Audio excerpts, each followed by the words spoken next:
ঠিক থাকবে। এখন যদি আমি একটা গ্লাসের লাইট লোড দিই, দেখেন আমাদের গ্লাসের লাইটটা কিন্তু জ্বলছে, ঠিক আছে। তো আমার এই যে সোলার প্যানেল, আমি আপনাদেরকে ভালো করে একটু দেখাতে চাই যে এখানে কোনো ব্যাটারি আছে কি না। দেখতে পারতেছেন আমাদের কোনো ব্যাটারি নাই, ঠিক আছে। যেহেতু আমরা সব কিছু আপনাদেরকে শেখার উদ্দেশ্যে ভিডিও বানাই, সেক্ষেত্রে ফ্যাক ভিডিও হলে ওটা আমরা বলে দেই। আশা করি আমাদের এটা কোনো ফ্যাক ভিডিও না, এবং আপনারাও বুঝতে পারবেন যে এখান থেকে দেখেন সরাসরি আমাদের কেবলটা আসছে, এই যে কেবল, ঠিক আছে। আমরা কেবল এখানে দিয়ে আমাদের এই যে সার্কিটটা, ঠিক আছে, সার্কিটটার ভিডিও নেক্সট আমি ইনশাল্লাহ, আপনারা চাইলে আমি ইনশাল্লাহ আপনাদেরকে দিব। তো আমরা এই ভিডিওটি আজকে পাবলিশ করব ইনশাল্লাহ।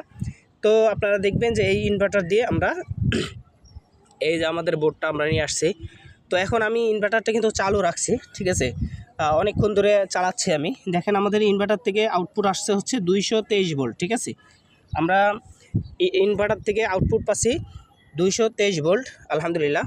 তো আমাদের এই ভোল্ট মিটারে যদি আমরা একটু দেখতে চাই, আসলে রোদের কারণে দেখা যাচ্ছে না, যদিও রোদ কম, কিন্তু ছাদে আর কি আসলে বোঝা যায় না।